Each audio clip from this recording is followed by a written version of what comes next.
This video is going to be a Kneebar from outside Ashi. And you may be wondering why we're not doing heel hooks, but we're Kneebar people. This is what we do. So this is our A game. We find this move to be very, very simple and very effective, and we get back to our top position easily. We're also going to cover some defenses that you can get specifically out of this transition, and we're going to show you how we counter those to continue attacking our Kneebar. In my outside Ashi, I want to make sure that I've got this heel covered behind his back. I don't want to be defending here, and if I'm loose like this, he can be countering. Usually he's going to be sitting up like this because people want to try to counter, pull on my arm, maybe try to scoot around and take my back. So the movement that we're going to do here to get back to our sit position is pretty simple, and it's going to look a lot like the other two moves that we did out of single leg X. So what I want to do here, very similarly, keeping this hidden, I'm going to bring this knee up. As I bring this knee up, I'm going to dig my elbow into his ankle here so that I can maintain control of his foot right at the end of the lever. Now I'm going to turn over and I'm going to kind of slide my knee underneath myself, and I'm going to keep this pressure here as I move up and I sit back into my sit position.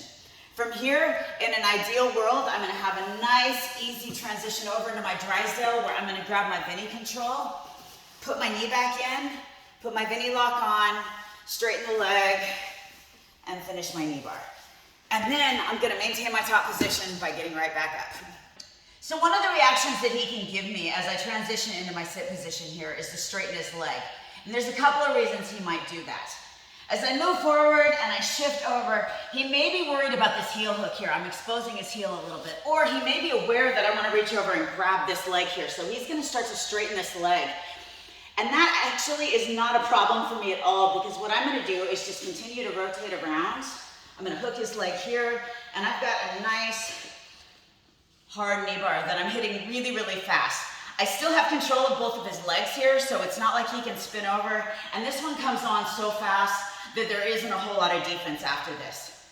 Again, if this Kneebar doesn't work, I'm going to slide around, and I'm going to get back on top.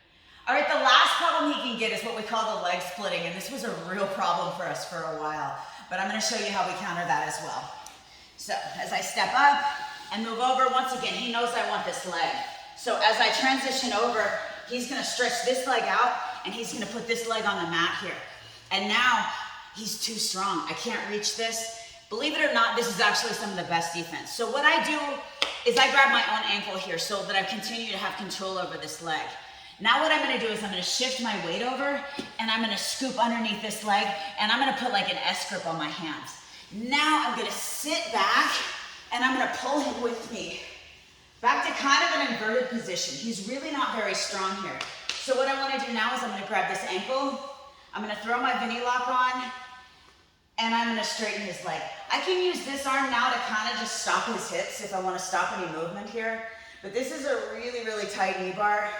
And once again, as I come out of this, like I come out of all of my other Bendies, especially when I'm kind of on the bottom side here, I'm going to grab this lock again. I'm going to take my leg off. I'm going to post on this hand, and I'm just going to push myself right back up to my top position.